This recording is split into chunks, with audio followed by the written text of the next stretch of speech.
Bem-vindo ao Jornal Super News desta sexta-feira, 22 de novembro. Começamos com a notícia que gera comoção e apreensão ao público da televisão brasileira, que é o quadro clínico sobre a situação do apresentador de televisão Augusto Liberato, o Gugu, que se acidentou realizando uma manutenção doméstica em sua casa na última quarta-feira. E a notícia sobre esse acidente só chegou ontem aqui no Brasil, gerando uma enorme comoção entre o público e colegas da televisão. O apresentador Augusto Liberato teria despencado de uma altura de 4 metros e batido a cabeça em um móvel de sua casa. E foi internado em estado grave em um hospital de Orlando, na Flórida, onde ele residia com a família. Só vinha ao Brasil para gravações de seu programa de TV. Ontem, a assessoria do apresentador divulgou uma nota que desmentiu rumores da morte do apresentador, que foi anunciada por alguns veículos e sites, internacionais, mas confirmou o estado grave do apresentador e que o mesmo continua em observação por 48 horas após esse acidente. Familiares de Augusto Liberato estão nos Estados Unidos, se deslocaram para lá para acompanhar de perto a situação sobre esse acidente no hospital em que ele está internado em Orlando, na Flórida. Augusto Liberato, conhecido como Gugu, tem 60 anos de idade e marcou a história da televisão brasileira no fim dos anos 80 e início dos anos 90, apresentando programas como Domingo Legal no SBT. O apresentador estava com seu programa de TV atual na TV Record, que já estava gravado para a próxima semana e só viria aqui ao país para a gravação de um especial de fim de ano.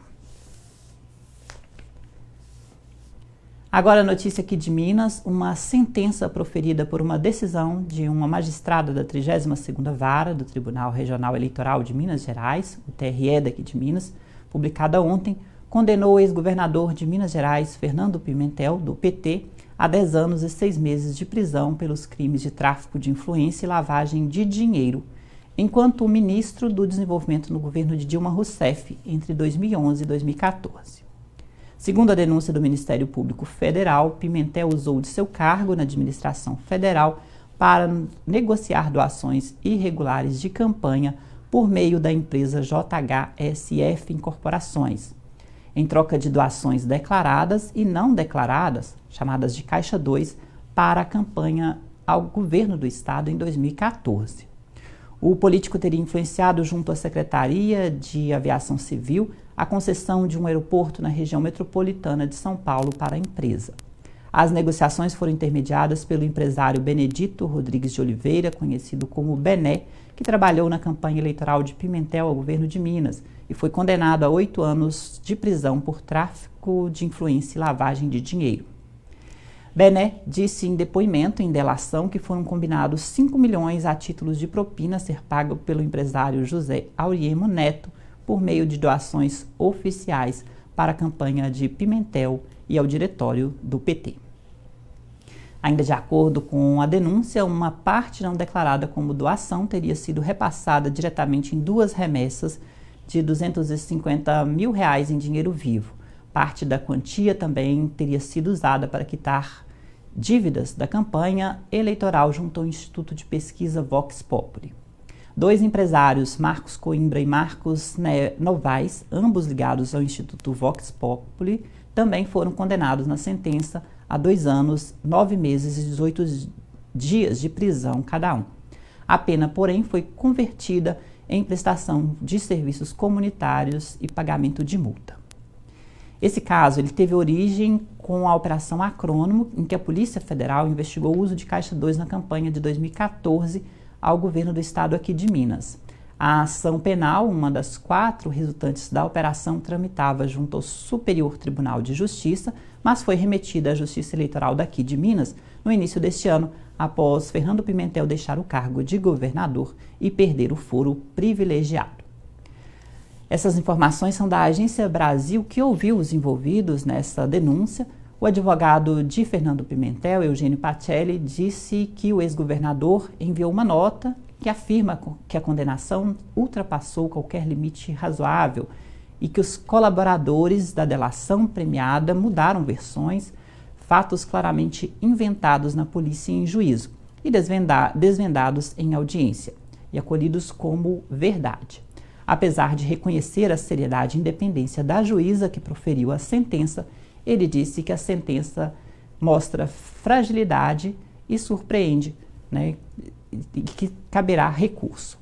Já o ex-governador de Minas, Fernando Pimentel, emitiu uma nota sobre a divulgação de sua condenação pelo Tribunal Regional Eleitoral de Minas Gerais.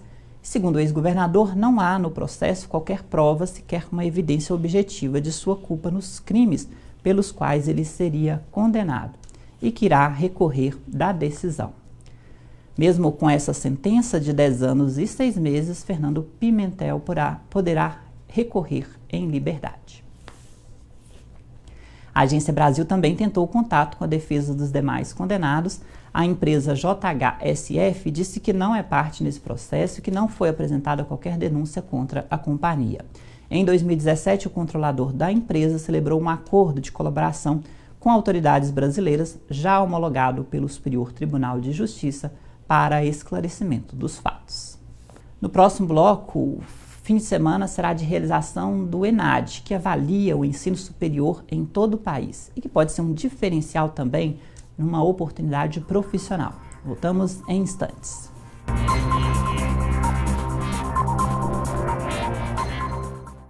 De volta com o Jornal Super News, este fim de semana será de realização do Exame Nacional de Desempenho dos Estudantes, o ENAD, aqui no país. Um bom resultado no exame pode trazer benefícios na hora de conseguir uma vaga no mercado de trabalho. É o que diz o presidente do INEP, o Instituto Anísio Teixeira. O presidente Camilo Mussi disse que a realização do exame pode trazer benefícios para os estudantes quanto à avaliação das universidades e faculdades nas quais eles concluíram o ensino superior. De acordo com informações do Instituto, neste domingo, cerca de 435 mil estudantes do ensino superior estão inscritos para fazer o exame em 1.063 municípios brasileiros. O ENAD é realizado por estudantes ao final dos cursos de graduação, bem como aqueles que concluíram já no último semestre. O estudante precisa fazer o exame para colar grau e eles são selecionados pelas instituições de ensino para a realização desse exame. Alguns estudantes acabam, portanto, não se dedicando a esse exame, que avalia suas faculdades e universidades. No ano passado, grande parte dos cursos superiores foram avaliados abaixo dos 50 pontos, de um total de 100 pontos, que são critérios de avaliação do exame. Então, a média nacional não está bacana, está abaixo de 50 pontos e ainda precisa melhorar bastante. A realização do exame será em 1.063 municípios do país neste domingo, dia 24. Nesta sexta-feira, a chuva dá uma trégua aqui em Governador Valadares, promete voltar no fim de semana. Deve chover forte por aqui. As máximas chegam a 34 graus neste fim de semana. Em Belo Horizonte também tem previsão de chuva para todo fim de semana. As máximas chegam a 26 graus. No restante do país, as chuvas dão uma trégua no sudeste nesta sexta-feira e irão se intensificar no sul e no norte. Agora a notícia aqui de Valadares, a Secretaria Municipal de Saúde intensifica a etapa da campanha nacional de vacinação contra o sarampo, com público-alvo de jovens entre 20 e 29 anos. Foram disponibilizadas equipes que estão atendendo estudantes em universidades aqui da cidade. Ontem, a vacinação ocorreu na FADVALE, Faculdade de Direito aqui do centro da cidade. Nesta sexta-feira, no Campus 2 da Univale, até às 8 da noite. E na próxima semana, a vacinação será no dia 26, na Unipac, no período noturno, e no Campus 1 da Univale, no dia 28, de 8 da manhã até às 8 da noite. É uma oportunidade para você que está nesse público-alvo entre 20 a 29 anos de se vacinar. E ainda nesta sexta-feira acontece aqui em Valadares, às 7 da noite, no tiro de guerra aqui da cidade, a formatura da turma 4/07 do tiro de guerra, na sede do tiro de guerra da cidade, que fica na Avenida Veneza, número 1067. No próximo bloco, o Luiz Gustavo vai trazer para a gente os destaques do esporte e falar por que a final da Libertadores desse ano é tão especial. Ela acontece no Peru e nós vamos saber os detalhes em instantes.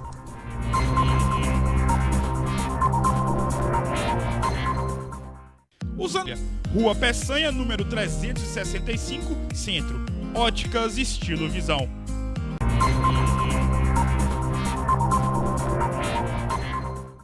De volta com o Jornal Super News, agora para falar de esporte e por que a final da Libertadores desse ano é tão especial para o Flamengo e também para o River Plate. Luiz Gustavo traz para a gente os detalhes. Gustavo, é com você. Salve, Júlio, a todos que acompanham o Jornal Super News, edição desta sexta-feira, fechando esta semana muito abençoada. Hoje eu começo falando, claro, da grande final da Copa Libertadores, que será amanhã, horário 5 horas da tarde, horário de Brasília, entre River Plate da Argentina e o Flamengo que desde 81 não sabia o que era disputar uma final de Copa Libertadores e agora terá a chance de poder conquistar o torneio, o título mais importante do nosso continente. Já em contrapartida, o River Plate é uma equipe mais do que copeira, mais do que acostumada a jogar esse tipo de competição e a estar presente nestes momentos, né? Afinal de contas, o River foi campeão no ano passado, batendo seu grande rival, a equipe do Boca Juniors, já foi campeão em 2015, já tinha 2 títulos, portanto, o River Plate, que sem sombra de dúvidas é uma equipe mais acostumada, mais tarimbada a disputar torneios dessa magnitude, principalmente a estar nos momentos decisivos desses tipos de torneio, fora de torneios, né? Fora a final da Libertadores, já disputou final de Copa Sul-Americana, Recopa Sul-Americana, Copa Argentina, enfim, é uma equipe que vive um momento muito iluminado. Momento iluminado esse que também vive a equipe do Flamengo, claro, o Flamengo que é o fruto de uma gestão de muita qualidade, de reabilitação financeira, de saúde financeira do clube, e o Flamengo está colhendo o que ele plantou lá atrás, no início da gestão do Bandeira de Melo. As duas equipes são as melhores equipes do futebol sul-americano, tanto o River Plate e também a equipe do Flamengo. Só para a gente poder recapitular, o River Plate eliminou o Cruzeiro na fase de oitavas de final, na fase de quartas de final eliminou a equipe do Cerro Porteño e na semifinal eliminou o seu maior rival, o Boca Juniors. Já o Flamengo nas oitavas eliminou o Emelec, tendo que reverter um placar de 2-0 contra. Nas quartas de final bateu a equipe do Internacional